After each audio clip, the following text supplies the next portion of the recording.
संगमेश्वरच्या परिसरामध्ये जिथे अपंगाची मुलं आहेत यांना शिकायचे त्यांचं इयत्ता नर्सरीपासून ते 10वीचं शिक्षण आणि रमजान म्हणून आपल्या सगळ्यांच्या टाकण्यात. अस्सलाम वालेकुम मित्रांनो, सत श्री अकाल, नमस्कार, जय हिंद, जय महाराष्ट्र.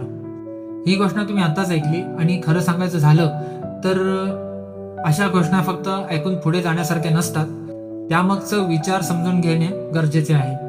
रमजान गोलंदाज भाई हे एक सामाजिक कार्यकर्ते आहेत. नुकतंच त्यांनी अपंग व्यक्तींना भेट दिली, त्यांच्या अडचणी जाणून घेतल्या आणि तिथे सादिक भाईंच्या वाढदिवसानिमित्त त्यांनी एक महत्वाची घोषणाही केली. संगमेश्वर परिसरातील अपंग पालकांच्या ज्या मुलांना शिक्षण घ्यायचं आहे त्यांचे नर्सरीपासून तर 10वीचे शिक्षण आपल्या सगळ्यांच्या मदतीने ते पूर्ण करू असं त्यांनी सांगितले.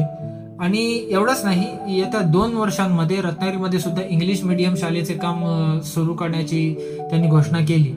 आता विचार करा, एखाद्या मुलाला शिक्षणाची संधी मिळणं, त्याला पुढे जाण्याची संधी मिळणं यापेक्षा मोठं काय असू शकते.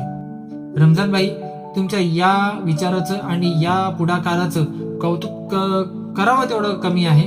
कारण समाजासाठी काम करणं म्हणजेच फक्त समस्या सांगावं नाही, तर या समस्येवर काहीतरी करण्यासाठी पुढे येणे आहे.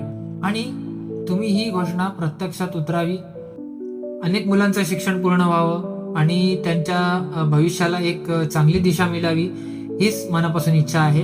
आणि रमजान भाई, तुमच्या या कार्याला मनापासून सलाम. मित्रांनो, तुम्हाला ही घोषणा महत्वाची वाटत असेल तर या व्हिडिओला जास्तीत जास्त लोकांपर्यंत पोहोचवा. व्हिडिओला लाईक करा आणि फॉलो करा आणि तुमचे जर काही विचार असतील तर कमेंट करा. जय हिंद, जय महाराष्ट्र.